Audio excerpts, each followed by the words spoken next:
Bonjour Jean-Louis, parlez-nous un petit peu de votre enfance ici à Oran. Bonjour, je suis né ici, je suis né en 53. Mes parents habitaient la cité Protin, donc je suis allé à l'école dans le quartier là-bas, l'école qui était sur la place Noiseux. Et puis j'ai vécu ici donc toute mon enfance, donc j'ai été baigné ici, j'ai habité jusqu'à l'âge de 11 ans. Jusqu'en 62 c'était donc à la cité Protin. Et puis après on a déménagé avec mes parents, on est venu s'installer place des Victoires, donc rue Mirochaud. Donc je suis allé à l'école au bout de la rue Mirochaud, une école qui s'appelait l'école Jean Massé, que j'ai revisité ces jours-ci encore, le jour de la rentrée.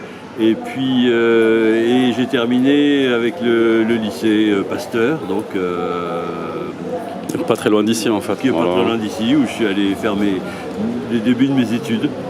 Et puis après, mes parents ont dû partir parce que on était en 64, donc mes parents voulaient pas quitter le pays après l'indépendance, ils voulaient rester. Mais mon père n'avait pas de boulot. On lui a proposé un boulot en France et du coup, on est parti à cette époque-là en France. C'est comme ça que j'ai fini par atterrir à Strasbourg. Alors on est là juste devant la maison alsacienne. C'était ça. D'accord. Ça fait une belle rencontre. Et puis cette rue ici, rue Mohamed Remesti, qui maintenant s'appelle comme ça, mais qui s'appelait à l'époque avenue d'Alsace-Lorraine. Donc ça fait un pont comme ça entre les deux régions. C'est bien. Et donc vous êtes parti en 1964, c'est ça, à l'âge de 11 ans, si j'ai bien suivi. Une question aussi. Qu'est-ce qui fait que vous avez ce sentiment qu'est-ce qui vous a fait revenir aussi ici à Oran? Alors d'abord, j'ai jamais oublié, Voilà. Quand on passe 11 ans de son enfance quelque part, on est marqué par la lumière, par les voix, par les odeurs, par les couleurs, l'Alsace c'est un pays très différent, même si je me rappelle quand mon père visitait l'Alsace la première fois, on roulait en voiture, on voyait la ligne des Vosges comme ça, et mon père me disait, mais tu vois, ces montagnes bleues, parce que les Vosges au loin comme ça fait des petites montagnes bleues, et puis il y a la vigne qui pousse aussi dans la plaine d'Alsace comme ça, il me disait, mais tu vois, ça me rappelle l'Algérie, quoi, la vigne et puis ces montagnes bleues au loin comme ça. Donc il y a des liens, bien sûr, mais c'est quand même une lumière très différente, c'est un accent différent. Moi j'étais dépaysé quand je suis arrivé en Alsace, les gens ils parlaient avec l'accent alsacien, ça me changeait complètement d'ici, c'est sûr, tout était complètement différent. Et j'ai toujours rêvé de revenir, et je suis revenu plusieurs fois.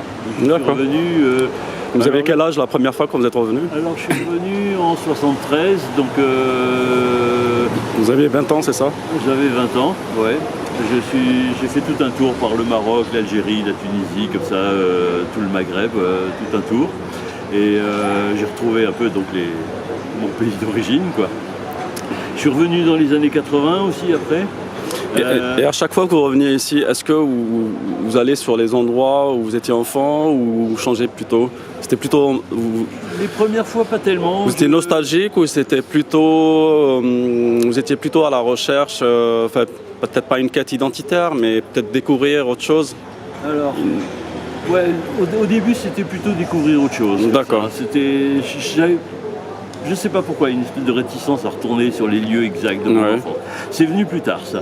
Peut-être qu'en vieillissant aussi, mes parents sont morts, il y a quelque chose comme ça où on a besoin de retrouver un peu son identité, même si on sait que l'identité c'est toujours quelque chose qu'on fabrique, qu'on reconstruit. Mes souvenirs, j'en ai plein, mais en même temps, maintenant que je suis retourné sur les lieux, je ne sais plus très bien qu'est-ce qui est le vrai souvenir, qu'est-ce qui est le souvenir que j'ai refabriqué en revisitant ici, parce que j'entre dans mon ancienne école, la première fois, je trouve que tout a rapetissé, tout est petit par rapport à mon souvenir d'enfance où quand j'étais tout petit, évidemment l'école paraissait énorme, et bon, maintenant que j'y retourne, je ne sais plus qu'est-ce qui est la véritable dimension, qu'est-ce qui est celle du rêve, qu'est-ce qui est celle de la réalité, quoi. Voilà. Et c'est pareil pour tout, hein, pour les mots que je reconnais, les lieux, voilà, il y a un mélange entre les souvenirs réellement anciens et puis les souvenirs qu'on se refabrique. Est-ce que vous avez réussi à retrouver, par exemple, des amis d'enfance? Non. Qui étaient avec vous à l'école? Non, pas du tout. J'ai plus de souvenirs, mais même Moi, j'ai jamais trop gardé des photos de classe, J'ai une ou deux photos de classe qui restent, qui sont dans ma famille. Mais je me rappelle même plus les noms des gens, enfin un ou deux comme ça, mais non, c'est... Vous n'avez jamais essayé de les... J'ai jamais cherché à les retrouver. D'accord. Très bien. Donc vous êtes revenu plusieurs fois en Algérie, donc vous avez quand même un besoin de faire ces allers-retours. Au moins une fois par an, c'est une sorte d'un peu de je sais pas, de pèlerinage peut-être un peu, ou d'apaisement personnel. Oui, et puis je sais pas, ici je me sens chez moi, c'est marrant. Ouais. Je me sens à la maison, quoi. Tout me parle, tout me paraît familier, tout me paraît... bon, l'Alsace aussi, maintenant que ça fait des années que j'y suis, je suis aussi un vrai Strasbourgeois d'une certaine manière, quoi. Même que je parle un peu l'alsacien, etc. Mais quand même, ici c'est mes racines.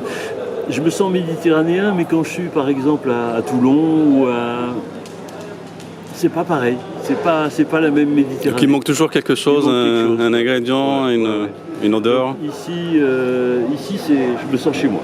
Voilà, il y a quelque chose de très vivant. Vous êtes chez vous. Ouais, merci. Merci monsieur, merci beaucoup.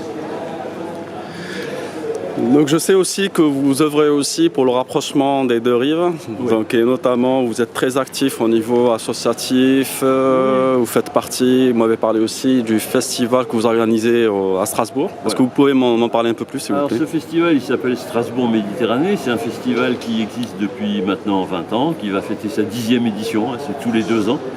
Et c'est un festival organisé par un réseau d'associations à Strasbourg, où il y a plein de gens qui sont intéressés par ces problématiques des différentes cultures, des immigrations différentes qu'il y a en Alsace, et où on a donc aussi bien les Italiens, les Grecs, les Turcs, les Algériens évidemment qui sont importants. Et dans ce cadre-là, donc on fait tous les 2 ans un grand festival avec des conférences, des concerts, du théâtre, de la musique, toutes sortes de choses, quoi. Et des expositions, bien sûr. Et je fais partie aussi d'un groupe de photographes qui s'appelle Chambre à part. C'est un collectif de photographes et qui sont membres du festival. Et on organise chaque année donc, des expositions de photographie liées à la Méditerranée. Et c'est dans ce cadre-là, comme ça, que j'avais envie de travailler sur ma ville natale, évidemment. On est tout un groupe d'Oranais à Strasbourg, soit des Pieds Noirs, soit des Algériens. Et on avait depuis longtemps envie de faire quelque chose sur Oran. On a déjà fait des soirées avec du rail, avec de la musique, avec toutes sortes de choses. Et de la cuisine, évidemment, oranaise. Et on a monté ce petit groupe pour créer justement dans Strasbourg Méditerranée un pôle oranais. Donc on est venu ici, on a rencontré les associations d'Oran qui sont nos partenaires maintenant. Donc en photographie justement c'est le groupe ISO Club qui est un groupe très actif, très vivant ici qui fait de la photographie, qu'on a invité à Strasbourg, qui sont venus faire des photographies, qui ont exposé déjà à Strasbourg. Et voilà, on est en train de monter un gros projet pour cette année, pour novembre-décembre, avec des photographies d'Oran et des photographies de Strasbourg faites par les Oranais.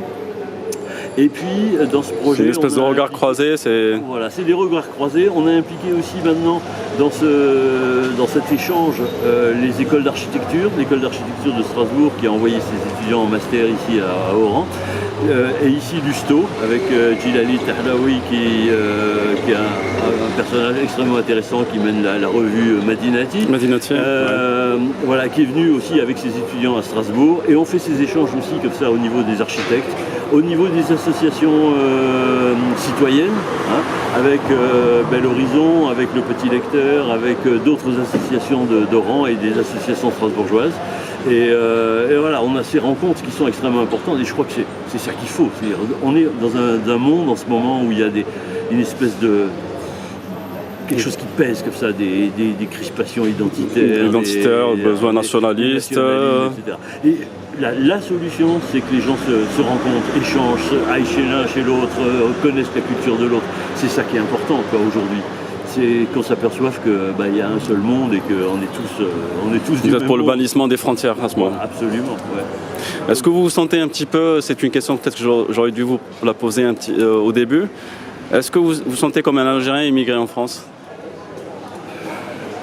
Parce qu'on parle en ce moment, c'est vraiment, c'est la question du moment, c'est l'immigration, c'est tout ce déluge de réfugiés qui part un petit peu. Ça, c'est un des drames de notre époque, c'est le drame des réfugiés.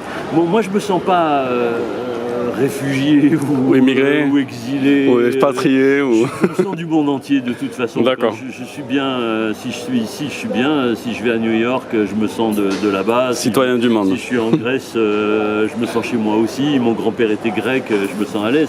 Donc, mais ce qui me pèse, c'est justement toutes ces pesanteurs, ces empêchements de circuler. Bon. Il faut arrêter avec ça, on est sur une seule planète avec un avenir commun et il faut créer les choses ensemble. Oui. Vous avez un exemple type précis. Ouais. Au deuxième étage, il y a une Espagnole dans son Algérie qui vit toujours en Algérie. Oui, voilà. Elle est là-bas juste en face. C'est magnifique. Ouais. Elle est toujours là. Où ça, dans cette maison? Elle est là-bas. Elle est là-bas. Elle vit avec nous. Voilà. Normal, ses parents sont nés ici. Voilà. Sa femme, ses enfants, etc. Elle est avec nous. Il n'y a aucun problème. Oui, bien sûr. Bien sûr, il n'y a aucun problème. Vous êtes chez vous. Vraiment, vous êtes chez vous. Je vous remercie. Merci. Voilà, c'est ça. Voilà, vous avez un témoignage de sympathie. Et je veux que les Algériens je veux que les Oranais qui sont à Strasbourg, ils soient pareil, qu'ils se sentent chez eux. Parce que monsieur, il est né à Oran. Voilà. Il a fait ses études ici à Oran. Voilà. C'est les méfaits Oui. tant de problèmes qui ont fait que des familles se sont séparées, des amis se sont séparés, des frères se sont séparés. Il y a tellement de bêtises avec le colonialisme d'un côté, le nationalisme. Ah bon. Alors que. La religion fait du mal des deux côtés. Bien sûr. Alors, les cliniciens, ça fait partie. Non, mais ça fait partie justement. Au contraire, c'est un témoignage. Vous êtes plus ou moins, je pense, de la même génération. Je pense 53, voilà. Donc c'est toujours intéressant Voilà, pareil. Voilà. de voir le point de vue aussi des gens qui sont restés en fait, enfin des Algériens qui sont restés et des Algériens qui sont partis. Mais quand je vois tous les copains algériens qui sont ici, ils passent leur temps à aller en France, ils reviennent, ils vont en Allemagne, ils vont partout. C'est des gens qui sont des citoyens du monde. Faut arrêter avec de dire je suis né là et tout est là. On est de partout. Aujourd'hui, Vous savez, Oui. on peut pas renier ce ouais. Non, c'est vrai. C'est important pour renier nous. c'est se renier soi-même. Voilà. Mais faut pas que ça soit enfermant non plus.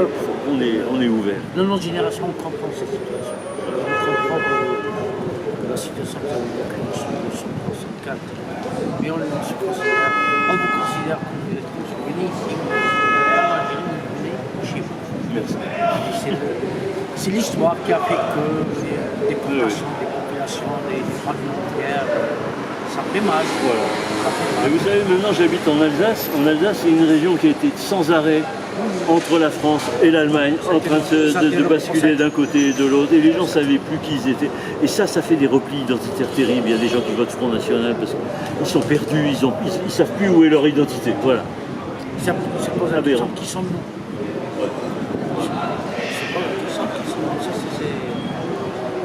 Ça laisse des traces. Ah ouais, c'est sûr. Dommage. Il y a des intérêts. Ouais, bien sûr. Des intérêts. Bien sûr. Ça, il y a toujours des intérêts là derrière. Des intérêts qui font que qui font mal à des générations. Bien sûr, des générations sacrifiées pour des... Merci pour ce beau témoignage, messieurs. Donc juste une dernière question pour vous, Jean-Louis. Donc je sais que vous travaillez aussi sur un projet qui va peut-être en fait c'est un peu importer le concept que vous avez en Alsace. Vous voulez l'importer ici. Ouais. Donc est-ce que vous pouvez nous en parler un peu plus? Alors, ce travail qu'on est en train de faire avec les partenaires algériens et strasbourgeois, avec l'association Passage, qui est une des associations qui fait partie de Strasbourg Méditerranée et qui chapeaute le projet. On a l'intention de montrer ce travail-là de la même manière qu'on le montre à Strasbourg, à l'école d'architecture prochainement. On espère bien en 2018 venir le montrer à Oran. Entre-temps, les villes ont créé aussi des liens au niveau... Il y a un jumelage, c'est ça? Il y a une sorte de jumelage, de convention entre la ville de Strasbourg et la ville d'Oran. D'accord. Et le maire d'Oran est venu à Strasbourg, Moustapha Mérine qui s'occupe de la culture est venu aussi, on est en lien et on a vraiment très envie en 2018 de montrer tout ce rapprochement, ces échanges, ces regards croisés à Oran aussi pour qu'il y ait le don, le contre-don, qu'il y ait une réciprocité. Très bien, merci beaucoup pour ce beau témoignage. Merci à vous. Et comme on dit chez nous, Inch'Allah, ça va marcher. Inch'Allah. Inch'Allah.